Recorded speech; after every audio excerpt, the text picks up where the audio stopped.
La noche es perfecta para pensar cómo queremos vivir el día que amanece. Por eso, Walter Rotella te invita a compartir una charla con escritores que nos cuentan sobre sus textos y métodos de creación. A partir de este momento, abrimos la cafetería de Oriental en Café y Palabras.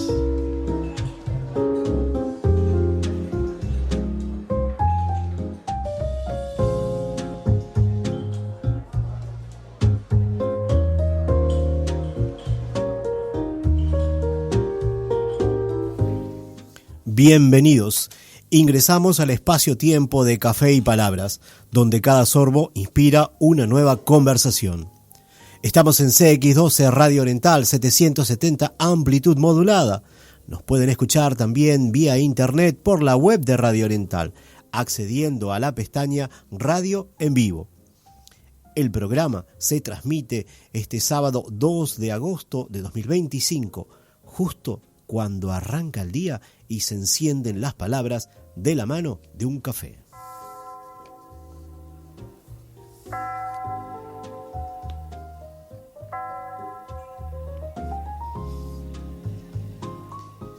El programa se repite durante el fin de semana en la misma radio.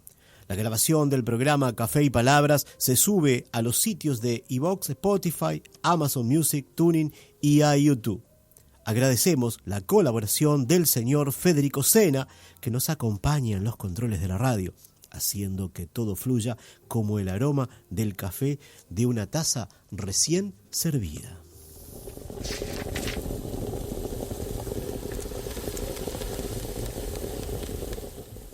Nos contactan por mensajes al número de WhatsApp 092-770-111.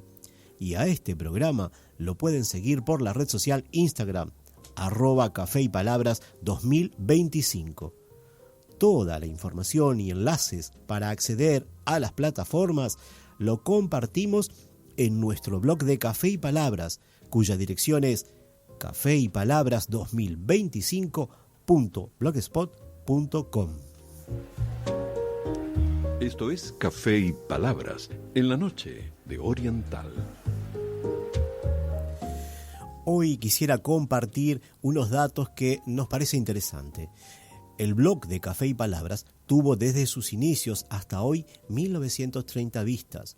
Nos visitan desde Uruguay, Estados Unidos, Irlanda, Suecia, Alemania, Argentina, Japón, Canadá, México, Irán, Chile, Países Bajos, Ecuador, Singapur, Corea del Sur, Perú, Austria y Bélgica.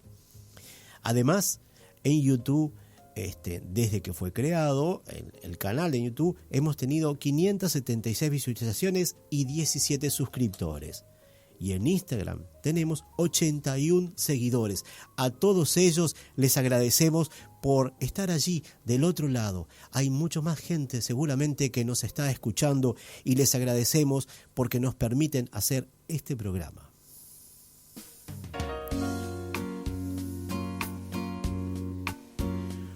Hoy tendremos la oportunidad de recibir vía telefónica a la escritora uruguaya Raquel Martínez Silva, escritora que comenzó a escribir ficción tras su jubilación.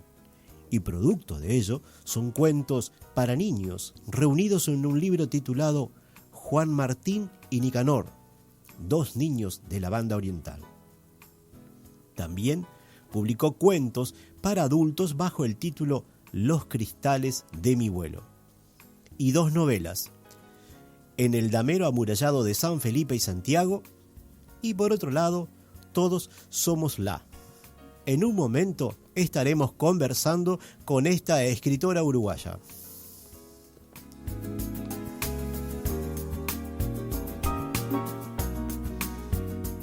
Ahora es el tiempo de compartir nuestro microanálisis literario de la Biblia.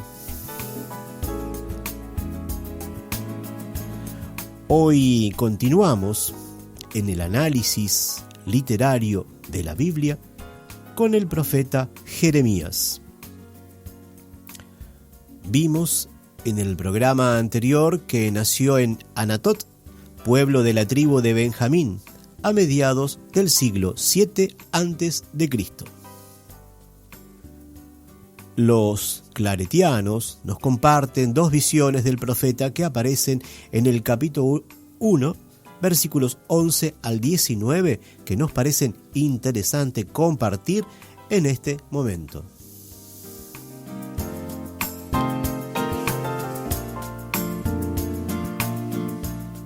Leemos de Sagrada Biblia, traducción de Monseñor Dr. Juan Straumbinger.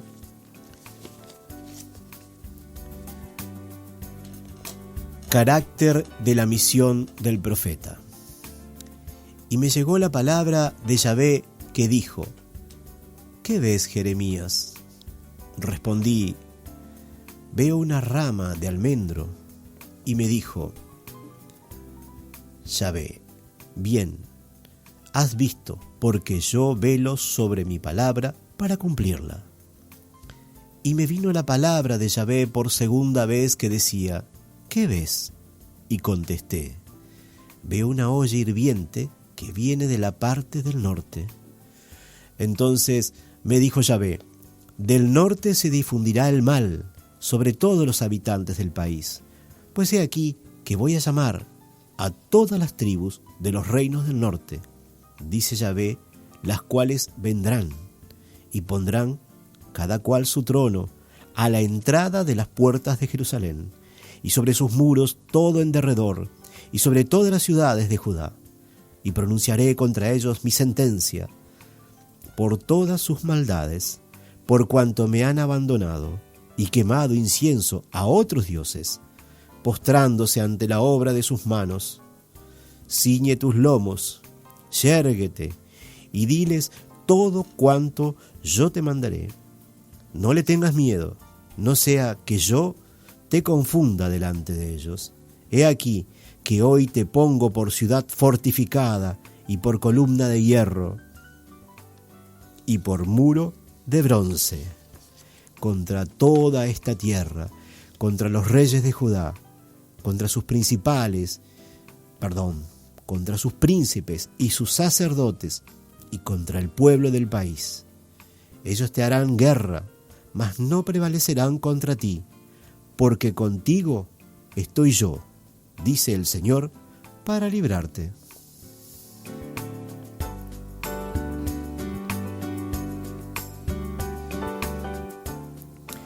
La primera visión es de la rama del almendro, y cito textualmente a los claretianos de su sitio en internet, bibleclaret.org. Dicen así: la primera visión de la rama de almendro, versículo 11, que florece antes que todos los otros árboles, simboliza el juicio que pronto llegará para Israel, porque Dios cumple puntualmente su palabra. El traductor prefiere usar la palabra alerce para usar una paronomasia española, alerce, alerta, imitando la semejanza sonora de almendro con madrugar en hebreo. La segunda visión está en relación al origen político de las dificultades que atravesará Israel. Los claretianos expresan: el caldero hirviendo en el norte que comienza a desbordarse hacia el sur, versículo 14, se trata de Babilonia, que ha comenzado a surgir en el panorama internacional y pronto hará sentir las pisadas de sus tropas. La presencia de las tropas caldeas en tierra cananea y egipcia será leída por el profeta como una intervención de Dios que castiga a todos por sus pecados e infidelidades. Esto lo encontramos en los versículos 15 y siguientes. Sobre los últimos versículos citados y leídos, del 17 al 19, los claretianos afirman que enmarcan aún más la vocación y misión de Jeremías, pues se verá enfrentado tanto con los distintos grupos de su pueblo, reyes, sacerdotes y pueblo, y, sin embargo, Dios estará allí para sostenerlo. Por Oriental 770 AM, junto a Walter Rotella, Estamos presentando Café y Palabras. Hasta aquí nuestro microanálisis literario de la Biblia. No hemos avanzado mucho, apenas hasta el versículo 19 del capítulo 1 del libro del profeta Jeremías. Pero vaya que resulta interesante. Los invito a leer estos interesantes análisis en el sitio web de los claretianos, www.bibleclaret.org/comentarios-Jeremías.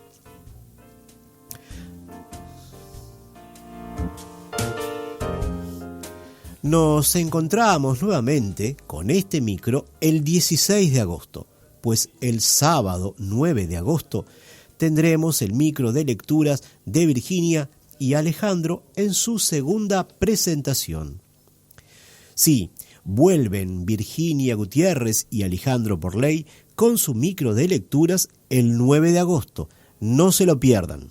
Para mí el vino siempre es Santa Teresa. Tinto con un asadito, blanco bien frío y ahora también Santa Té, el más bolichero de la familia. Hoy vamos a beber, tomamos un Santa Té y nos vamos a encender. Santa Té, el nuevo tinto suave de Santa Teresa. Hay una voz que cruza mi país. Desde Montevideo, Uruguay, transmite CX12 Radio Oriental en los 770 kHz de amplitud modulada en Canal Libre Internacional.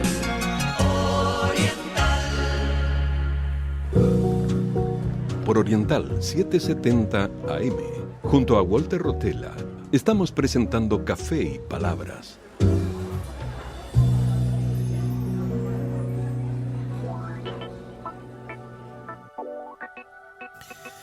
Hoy recibimos en Café y Palabras a la escritora Raquel Martínez Silva.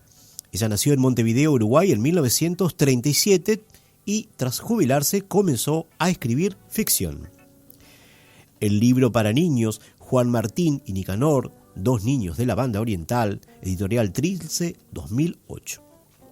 Fue ganador de los fondos concursables del MEC y luego digitalizado e incorporado a la Biblioteca Ceibal.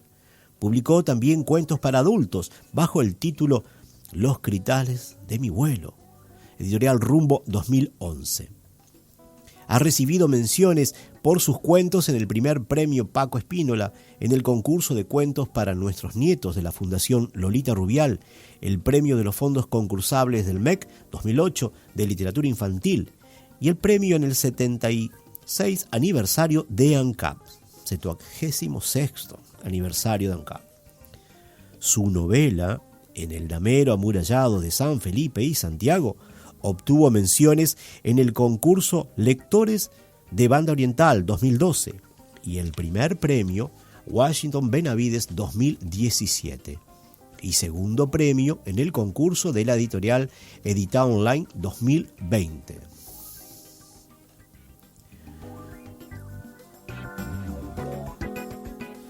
Otra novela suya es Todos somos La, publicada por Deletreo Ediciones. Esta novela es el relato imaginario de la vida de una mujer llamada La, un significante de la historia de millones de mujeres que, a través del tiempo y a lo largo y ancho del planeta, fueron constreñidas por el sistema patriarcal.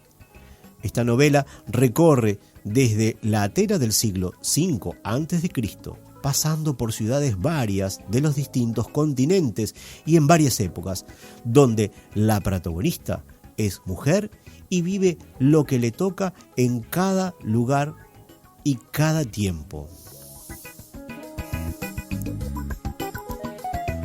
Creo que ya tenemos por allí en el aire a nuestra escritora invitada. Bienvenida, Raquel, a Café y Palabras.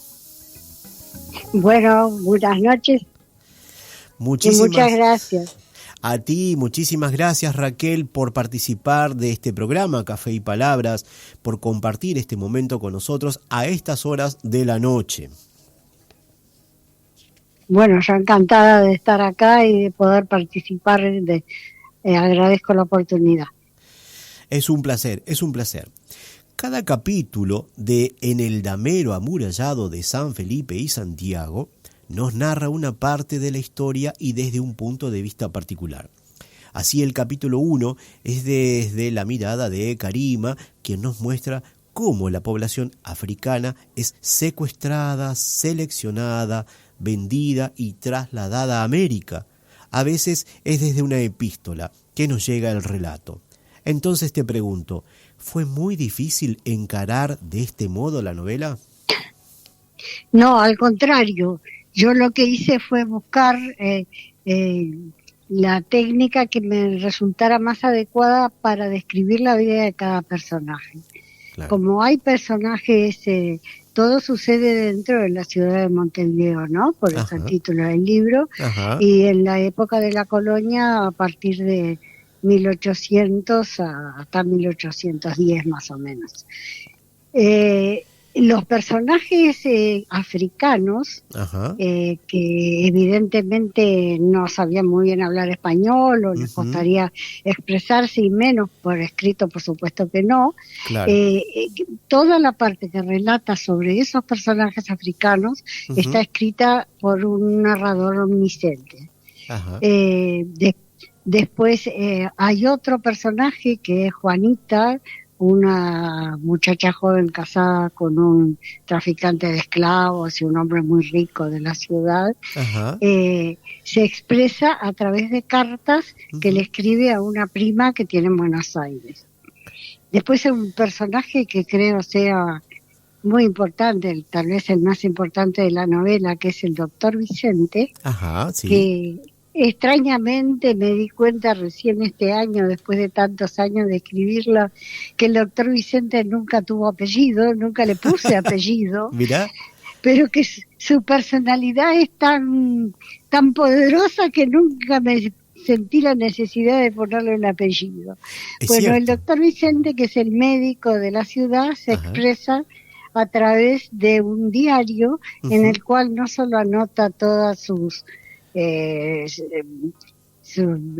vicisitudes como profesional, atendiendo los diferentes casos que menciona de las enfermedades y los tratamientos que hace en la ciudad, sino también todas sus inquietudes filosóficas y sociales que se le van planteando en esa época. Que no son pocas. Creo que esos... Sí, que no son pocas, pero esas son, a cada uno le busqué la manera de expresarse que resultara más conveniente y más rica, ¿no? Para que el lector lo pueda comprender. La verdad que para mí fue muy interesante tener la oportunidad de leer el libro, que lo tengo acá en mis manos en este momento en el estudio, y que no siempre tengo la oportunidad de leer los textos de los autores por razones de tiempo. Uno trata de preparar lo mejor posible, pero no siempre es posible. En tu caso, tuve la oportunidad de ir leyéndolo durante un buen tiempo, que al final pudimos contactarte y bueno, se fue dando esta posibilidad. Y eso es muy bueno para mí, porque entonces podemos ahondar un poco más en profundidad sobre el libro. Las epístolas, por ejemplo, nos ilustran sobre el sentir de las mujeres blancas o del doctor blanco, adulto, que nos muestra el contexto de lo que llamamos el damero de San Felipe y Santiago.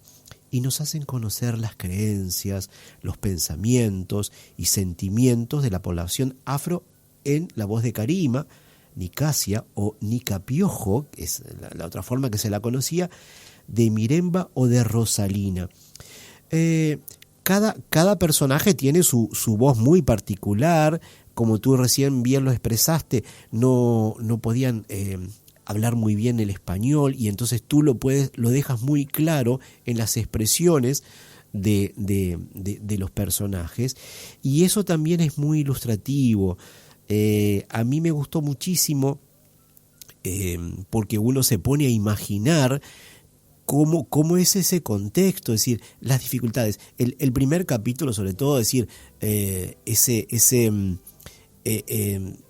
salir de África, esa forma violenta en que fueron sacados de África, puestos en los barcos, es muy, muy interesante, muy presentado de una forma como que uno lo siente, ¿no? Lograste, por lo menos en mí, hacer sentir eso, y eso me gusta mucho.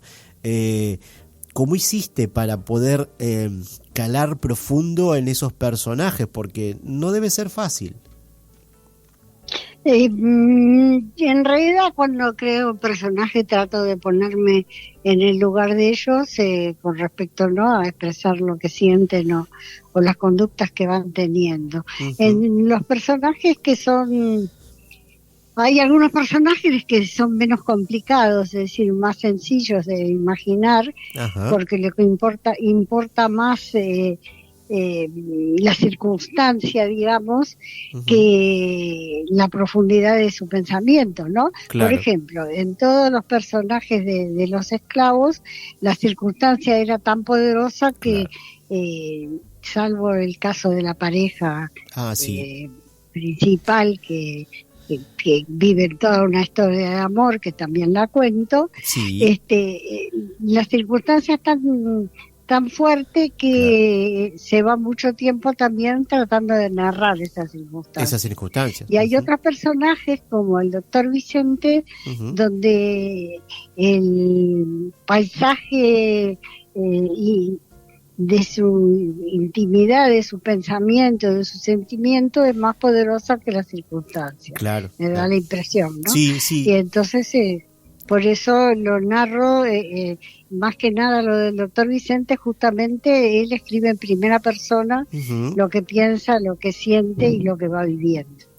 Que es muy interesante porque nos hace imaginar desde acá, desde el 2025, uno se va a esos años 1800, pensar esa circunstancia muy específica que nos parece tan lejana y en realidad no lo es tanto, es esa forma de sentir como tan natural lo que hoy vemos como una atrocidad, como un atropello, como una violación de los derechos humanos, pero que ellos no la veían así, y hace no tanto tiempo, a eso voy.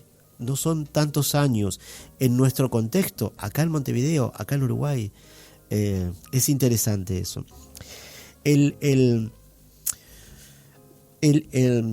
hijo del médico de Montevideo, que se fue a estudiar a Francia, que viene de España, trae ideas que chocan con las ideas de sus padres y de la población blanca en general, y les hace plantearse, por ejemplo, sobre quién hará los trabajos que hasta el momento realizaban los esclavos. Esto lo vemos en el capítulo 10, Los cuadernos del Doctor 2. El doctor representa, creo, una voz importante dentro de la comunidad que se servía de esta población de esclavos y que lucha entre su conveniencia y sus ideas de ver a la población afro como seres libres. ¿Te parece a ti que él representa a esa población blanca que sí, prominente? Él representa en realidad a la parte más lúcida, a los personajes más lúcidos y más cuestionadores de la situación, que no aceptan el sistema así a ojos cerrados, sino que se lo cuestionan, pero al mismo tiempo se ven metidos como usuarios de él, también como beneficiarios del sistema. Claro. Porque al cuestionarlo, si se fueran a poner en contra, que al final lo termina haciendo el doctor Vicente, sí, ellos también perderían un montón de beneficios. Claro. Ahora, yo creo que lo que tú decís de que parece tan raro que hace 200 años esto parecía nada más que 200 años, me refiero a como poco el tiempo, ¿no? Sí. De que creo que ahora también hay esclavitud por todos lados, sí, y hay discriminación por todos lados. Sí. Pero creo que la diferencia es que antes era normal, no era delito, nadie lo consideraba malo, es lo que tú decís, como que lo consideraban como una cosa natural. Claro.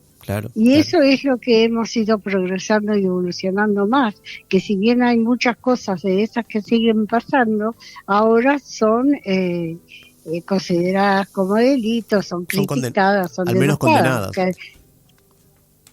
Al menos condenadas, ¿no? Porque es cierto. Condenadas, esa es la palabra, condenadas. Condenadas, porque en definitiva, hoy, cuando nosotros vemos la gran emigración a nivel mundial, de gente que de repente va a otro país y que se enfrenta a situaciones donde tener que empezar no solo todo de nuevo, sino en unas condiciones bastante complejas. Lo vemos en Medio Oriente, lo vemos quizás acá en la vuelta, lo vemos en los que van a Estados Unidos, los que tienen que cruzar México por el desierto. Sí, la migración, ¿verdad? Creo que sea uno de los problemas más importantes de esta época. Claro. Y entonces ahí también vemos situaciones de servidumbre y de esclavitud que están solapadas, que no se ven muchas veces, pero que sí están, aún existe, aún persiste el problema. Quizás son más denunciadas, pero aún persiste. Es una cosa que seguimos teniendo pendiente, no quizás de la forma que se veía en ese momento, ¿no? Claro, eso es lo que te quería decir, que la diferencia que yo noto es esa, que antes nadie la cuestionaba. Claro. Que se empezó a cuestionar justamente, y el doctor Vicente no es uno de los que acá la cuestionaban, pero todo eso fue a partir de la Revolución Francesa. Claro. Y fueron las ideas de las ilustraciones de la Revolución Francesa las que nos fueron trayendo ese aire de libertad, vamos a decir, claro, a estas regiones. Claro. Pero antes era totalmente normalizada la esclavitud, claro, y no solamente en las colonias españolas, sino en el mundo entero desde la antigüedad. Justamente. En una charla entre escritores que propone Editar Online, tú dices algo que a mí me interesa.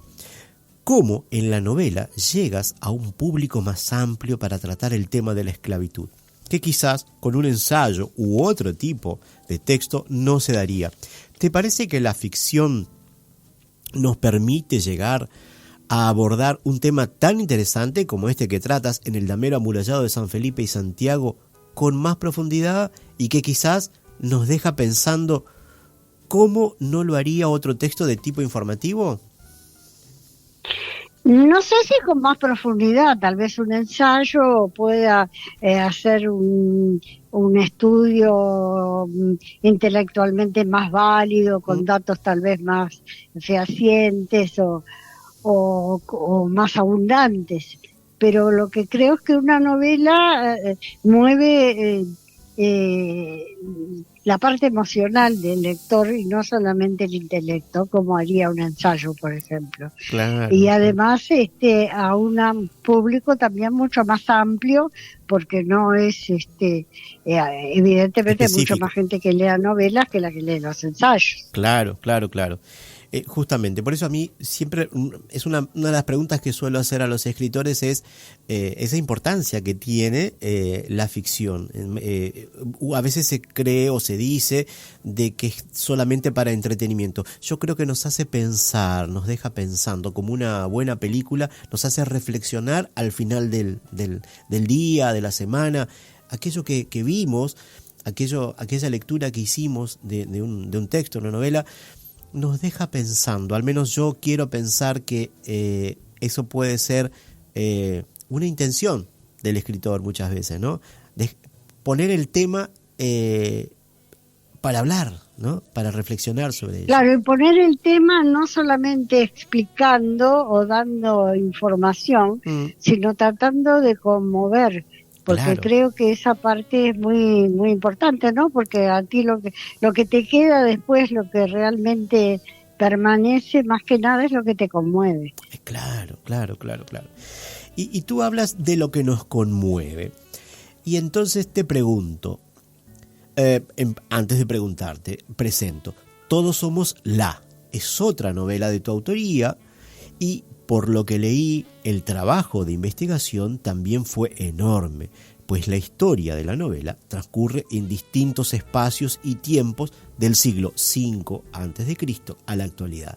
¿Qué nos puedes contar sobre esta novela, Todos somos la? Bueno, esta novela tuvo, hace mucho tiempo estuve pergeñándola a ver cómo podía encararla, porque yo quería justamente contar la historia de la mujer por lo menos tomar algunas muestras, ¿no? Digamos, porque evidentemente esta novela, en vez de tener 10 capítulos, podría tener 400, porque Claro. hay muchísimas épocas históricas y infinitos lugares del planeta que no fueron tocados y en el cual también la mujer sufrió el patriarcado, ¿no? Claro. No, por supuesto que no pretende ser una muestra exhaustiva, al contrario, es solamente para dar pequeños indicios de algunas épocas como ejemplos, digamos, pero sin, por supuesto sin pretender cubrir toda la historia, porque la historia de la sumisión y de la mujer es tan larga que no precisaría muchos tomos para poderla contar.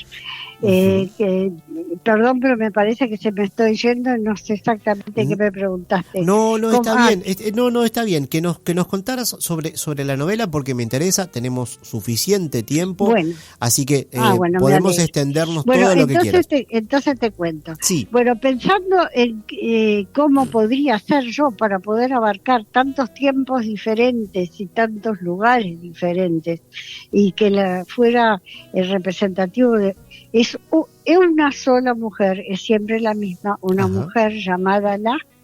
Entonces lo que hice fue fracturar el tiempo Ajá. y fracturar los espacios como quien hace piezas de puzzle y luego las vas acomodo de acomoda. otra manera, los Claro. voy mezclando. Entonces nace, sí, como tú decís, en la Grecia del siglo V antes de Cristo, Ajá. el hilo cronológico de la novela es Ajá. la vida de La.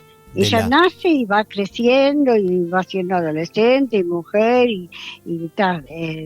No llega a la edad madura, ¿no? Porque la novela termina antes. Ajá. Pero ¿por qué el por qué en cada lugar y en esa edad o en esa época? Ajá. Porque busqué momentos de la historia en que la mujer hubiera tenido un sufrimiento particular y especial debido a su condición de mujer. Ajá. Por eso, por ejemplo, en Grecia cuando nace se despreciaba muchísimo el nacimiento de las mujeres. Es cierto. Lo único que querían era tener hijos varones. Sí. Y después de ahí pasa a la China cuando tiene 5 años, Ajá. donde se sufría en esa época que yo cuento, que es la dinastía Ming, Ajá. el tema de la reducción de los pies, Sí, es tremendamente dolorosa y tremendamente invalidante.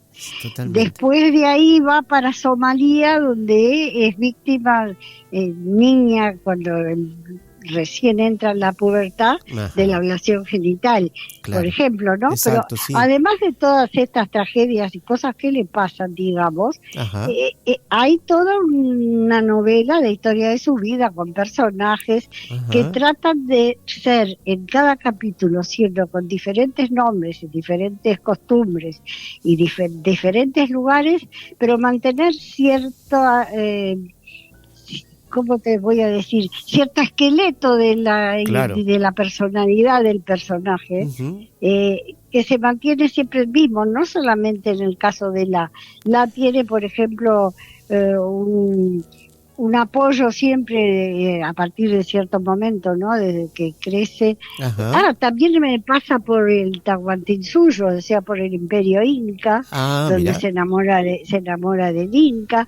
Bueno, pero en cada episodio, vamos a decir, Sí. hay también un personaje que es una persona mayor, un señor, un doctor en la Ajá. época de la Revolución Francesa, Mira.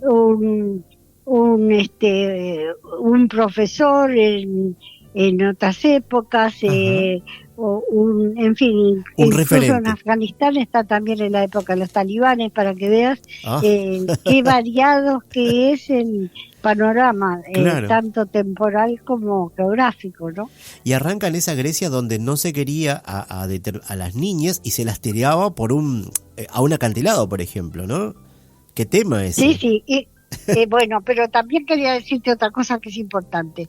No solo busqué momentos en que la mujer fuera especialmente castigada, vamos a decir entre comillas, Sí. sino también quise hacer notar que esas cosas horribles pasaban en épocas de civilizatorias máximas. Claro. En la Grecia de Pericles es el apogeo de la civilización griega, Claro. la dinastía Ming en China es el apogeo de la civilización china, Ajá. ¿entendés? Y sin Entonces, embargo, como que a pesar de tener el desarrollo máximo de esa civilización, la Claro. mujer seguía siendo totalmente despreciada y sometida.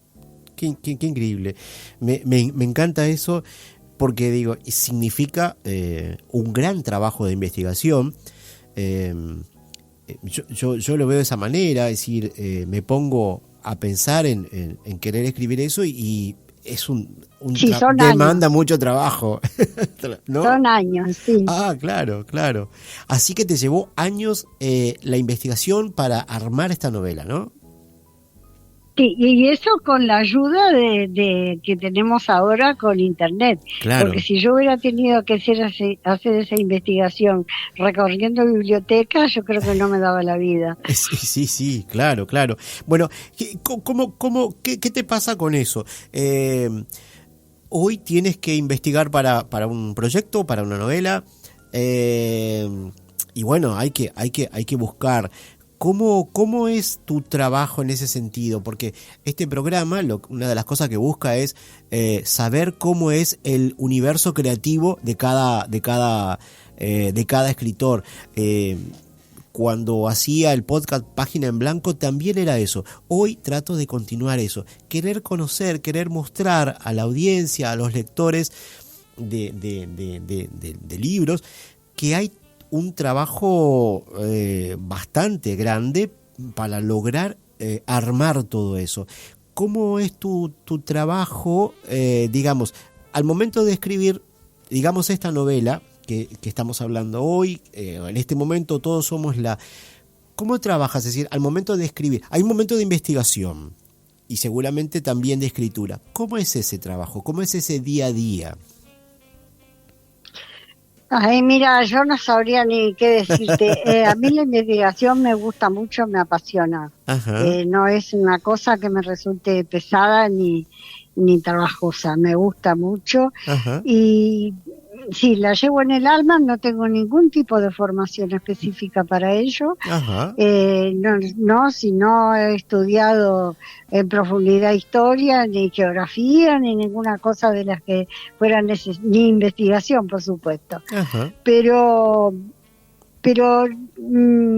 yo busco un dato sobre algo y ponerle que nombra otra cosa que es como que me voy por las ramas todo el tiempo y en ese irme por las ramas se me enriquece muchísimo el panorama. Claro. Esa es mi manera de investigar, no Claro. es que voy en una línea recta, Ujú. no, me surge un tema nuevo en una cosa y me voy por ahí, después Claro. vuelvo y así. Pero eso es Pero interesante, siempre ¿no? tratando de no perder nada por el camino, ¿no? Claro. Pero es interesante esa forma, ¿no? Porque también estimula, es decir, cuando tú estás investigando y encontraste algo, quizás algo que no pensabas a priori incluirlo dentro de la novela, al investigar descubres que es interesante, que se podría aplicar, ¿no te parece? Exacto, sí, tal cual, entendiste perfecto mi pensamiento. Claro. Y eso creo que es interesante porque es enriquecedor. Es decir, más allá de tener después el producto terminado, armás el libro, es decir, el manuscrito, presentás, se corrige y demás, pero en ese proceso uno se va enriqueciendo, uno va aprendiendo cosas nuevas que de no haber tenido que armar esa novela o ese cuento, porque a mí me pasa con los cuentos, yo escribo cuentos, pero me pasa también que a veces para poder escribir algo tengo que investigar, porque si no le falta sustancia, yo le llamo eso, como que le falta sustancia, entonces entro a buscar información. Creo que a ti con la novela, por lo que estuve viendo, es un trabajo enorme, es un trabajo enorme y me gusta eso, me encanta porque tú dices, bueno, investigo de esta manera y claro, sí, hay mucho trabajo para poder ir armando, para que eso tenga sentido, porque más allá de que sea ficción, la ficción tiene que ser creíble, ¿no te parece así? Tiene que ser creíble y coherente. Claro. Yo trato de que no queden cabos sueltos y que nada resulte incoherente una parte con las otras. Pero te quiero contar esto que me parece, ya que estás interesado y que más o menos veo que la leíste, la fiaste, por lo menos captaste cómo es la novela.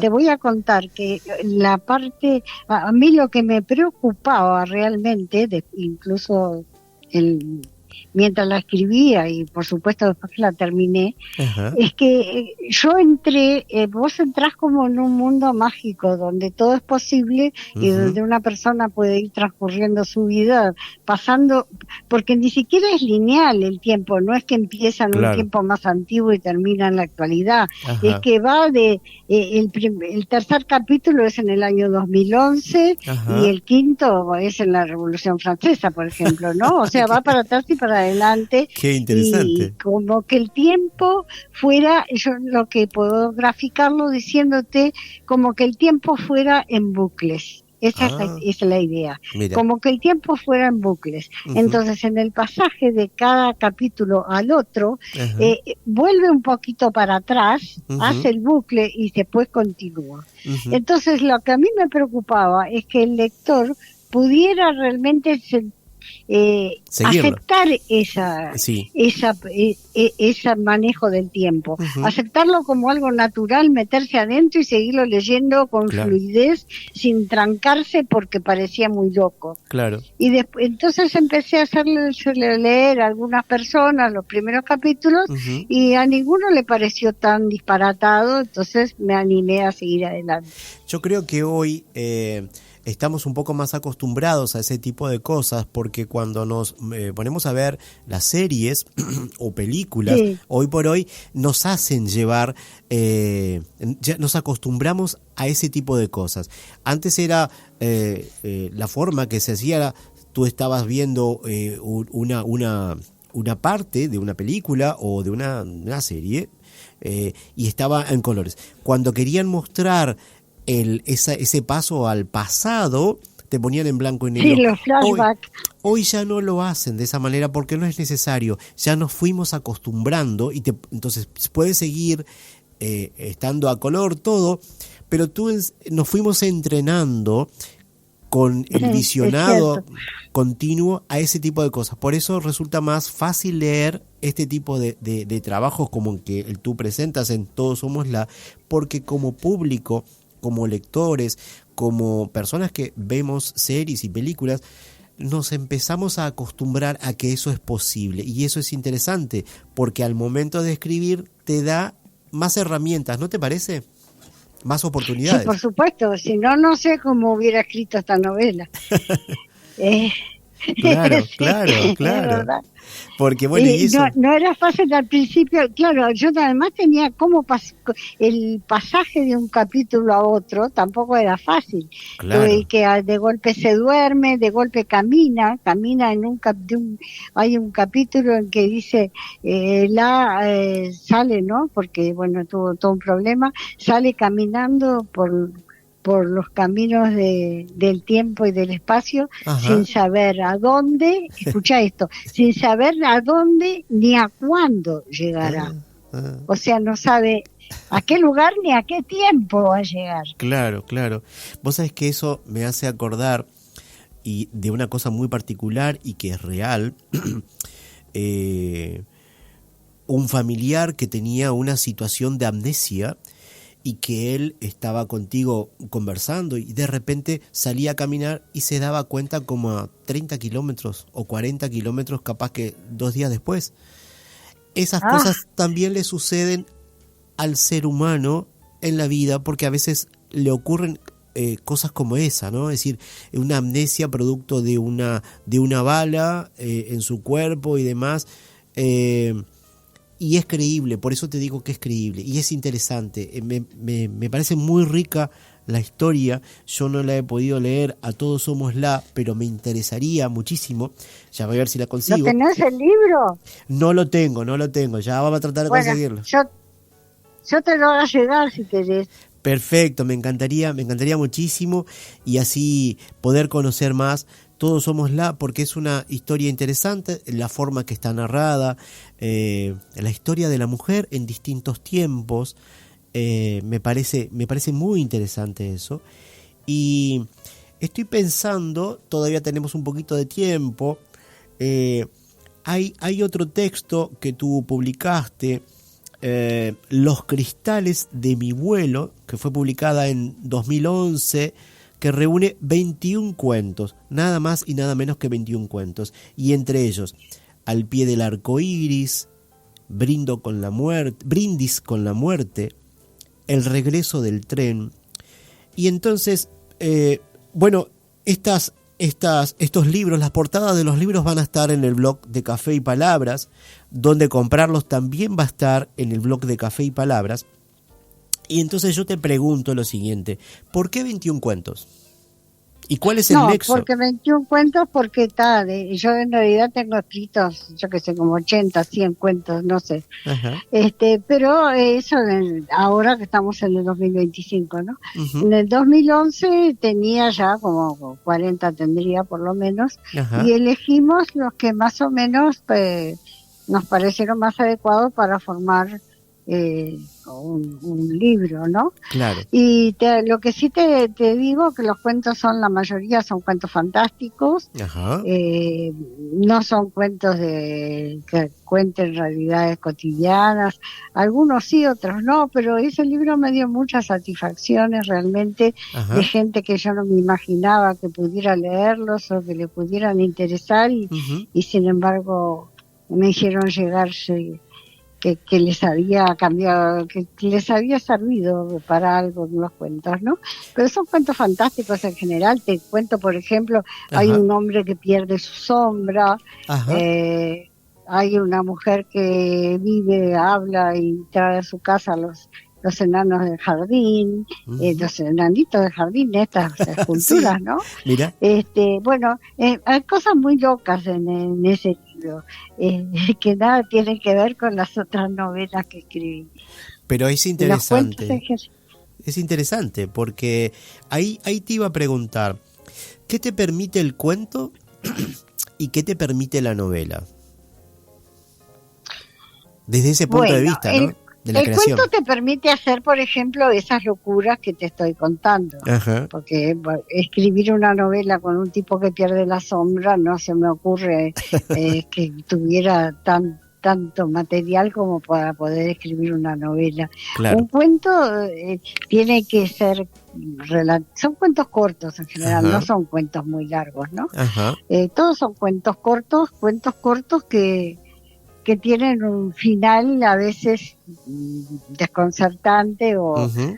o así muy fantástico, Uh-huh. y otros no tanto, algunos no sé, son muy variados los cuentos. Genial. Yo te digo, por ejemplo, Brindis con la muerte Ajá. es un tipo que está leyendo una poesía de un poeta francés y al mismo tiempo tiene las cenizas de la madre en una ánfora en su casa, y bueno, y ahí sale todo una historia, Mira. pero son todos cortos y todos muy diversos, no hay un tema que se repita ni nada Claro. por el estilo. Pero entonces Y el cuento te permite eso, es decir, crear de forma diversa. sí, de forma diversa y además volar realmente, cuando está algo muy fantástico, pero que por lo general son simbólicos los cuentos, ¿no? En general quieren decir algo, pero yo me doy cuenta lo que quieren decir después que los terminé de escribir. No es que los escriba pensando que quiero decir tal cosa. Qué interesante lo que acabas de decir. Uno se mete a crear la historia, uno lo trabaja, lo desarrolla, dice, bueno, terminé. Y para uno tiene un significado, o para uno tiene, esto es lo que estoy queriendo contar. Y de repente cuando lo relees un tiempo después, quizás un mes después, quizás un año después, te aparece otra forma de ver. ¿Te ha pasado de que ese cuento, tú me decías que hay gente que te hizo devoluciones, de repente encontró algo que tú no lo habías pensado al momento de escribir el cuento, como lo que puede significar? No sé, no tanto en las devoluciones de la gente, me ha pasado a mí personalmente de hacerme yo mi propia devolución, digamos. Es decir, después de un tiempo leerlo, analizar lo que escribí y descubrir un montón de cosas que a mí no se me había ocurrido pensarlas expresamente en el momento de escribirlas, pero que evidentemente las tendría en algún lado, porque si no, no lo hubiera escrito. Claro. Pero yo no me di cuenta, lo escribo sin darme cuenta, y después cuando analizo digo, pero mira, esto quería decir tal cosa. Qué bueno que te pase eso. Me refiero a esto. Tener la capacidad de sorprendernos, de disfrutar, porque digo, cuando tú encuentras eso, ese significado que no te pareció al principio y que cuando lo relees lo encuentras, es como encontrar otro texto que tiene más vida, más allá, tiene más posibilidades. Y ¿te ha pasado, por ejemplo, de que, bueno, un cuento que ya escribiste o un tema específico que escribiste, digamos, cualquiera de estos o de cualquier otro cuento, ¿no te ha pasado querer el mismo tema escribir otro cuento con un tema, por ejemplo acá Brindis con la muerte o El regreso del tren, que el tema del tren te estimule a escribir otro cuento con una variación? El regreso del tren en realidad no tiene nada, porque tú los cuentos no los leíste, así que no tenés la menor idea de eso, solo conoces los títulos. Exactamente. Bueno, El regreso del tren justamente es un cuento bien fantástico porque es una mujer que está sentada, una señora mayor sentada mirando el jardín y ve los pensamientos en el jardín y empieza a pensar y empieza a recordar toda su vida, del presente hacia el pasado. Y va recordando todo hasta que termina ella siendo la primera célula en el vientre de su madre. ¿Te acordás del cuento de Carpentier que se llama, no me acuerdo ahora qué se llama, que es de una casa que le pasa lo mismo, que empieza una casa entera y terminan los cimientos? Mirá, no lo leí, pero es interesante. Y tú, entonces... Yo no sabía lo de Carpentier, ni me acordé si existía o no tiene nada que ver. Claro, pero te digo para que entiendas después de qué se trataba. Claro, qué interesante. Y así que eso es El regreso del tren. Ese cuento fue el que sacó un premio en el concurso que hizo ANCAP en el 75 aniversario. Mira qué bien. El regreso del tren. Qué lindo. Qué interesante, qué rico todo lo que hemos escuchado en esta entrevista, en esta noche de hoy. Y entonces quizás en algún momento podamos tener otra entrevista y seguir hablando de estos trabajos. Pero bueno, ha sido interesante que que hayamos podido avanzar un poquito sobre Todos Somos La, que es una novela muy interesante, por lo que tú me vas contando, por lo que estuvimos hablando un poquito en estos días, lo que yo estuve leyendo, lo que se puede leer en la contratapa, cosas muy, muy ricas, formas de crear. Siempre cada escritor tiene una forma de crear y eso es lo que tratamos de encontrar en este programa, Café y Palabras, que busca encontrar ese universo particular de cada escritor, su forma de crear. Y bueno, en estas charlas que mantenemos, sea presencial o sea virtual, es conocer eso, de la mano del escritor, su forma de escribir, su forma de narrar, su forma de crear, porque es muy particular cada uno. El poeta, el que escribe un cuento, el que escribe una novela, tiene herramientas distintas, tiene formas distintas, tiene formación distinta, y eso después lo vuelca a la escritura. Y eso hace su universo creativo muy particular. Así que hoy pudimos conocer un poquito, al menos un poquito, de tu escritura, de tu trabajo. Y bueno, en el blog vamos a dejar enlaces con las imágenes de las portadas, los lugares donde se puede conseguir el libro, los libros, ¿sí? Ya sea Todos Somos La, también El Damero Amurallado de San Felipe y Santiago. Así que bueno, te agradezco muchísimo que hayas podido participar del programa Café y Palabras en esta hora tan tarde de la noche en que va el programa, y que se va a repetir del domingo para el lunes casi a la misma hora. En esta oportunidad, este fin de semana va a ser así que ya estamos invitando a la audiencia, los que no pudieron escuchar o que se engancharon tarde. El domingo, otra vez muy tarde, vamos a poder volver a escuchar la reiteración del programa 26 de Café y Palabras, en el cual tuvimos la gran oportunidad de mantener una entrevista con Raquel Martínez Silva. Muchísimas gracias por participar de Café y Palabras, Raquel. Bueno, muchísimas gracias a ti, Walter. Me encantó hacer la entrevista contigo y bueno, a las órdenes cuando quieras que se repita. Muy bien, muchas gracias y nos estamos encontrando en cualquier momento. Usted está escuchando Café y Palabras en la noche de Oriental.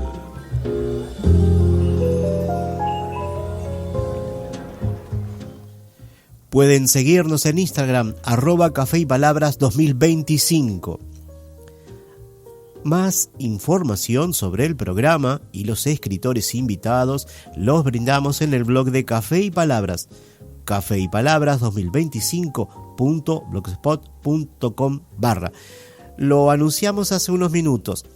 En la entrada del programa 26 de Café y Palabras, que va a estar el domingo en el blog, van a poder encontrar la portada de los libros de Raquel Martínez Silva, entre ellos En el Damero Amurallado de San Felipe y Santiago, Todos Somos La. Vamos a poder encontrar las portadas de los libros, vamos a poder encontrar enlaces para poder conseguir los libros y así conocer un poco más sobre esta escritora uruguaya. Nos pueden escuchar y seguirnos también por iVoox, Spotify, Amazon Music, Tuning y en YouTube, siempre a partir del lunes siguiente de la transmisión en vivo. Agradecemos la colaboración del señor Federico Sena, que nos acompaña en los controles de la radio.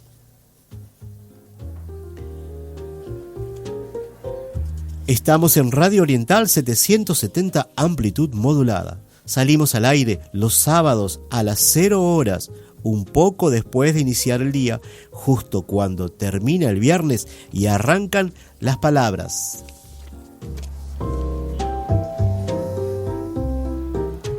También pueden escuchar por la web oriental.com.uy /inicio/en-vivo-. Y pueden seguir a Radio Oriental por la red social Facebook www.facebook.com/oriental770am o la red social X @oriental770.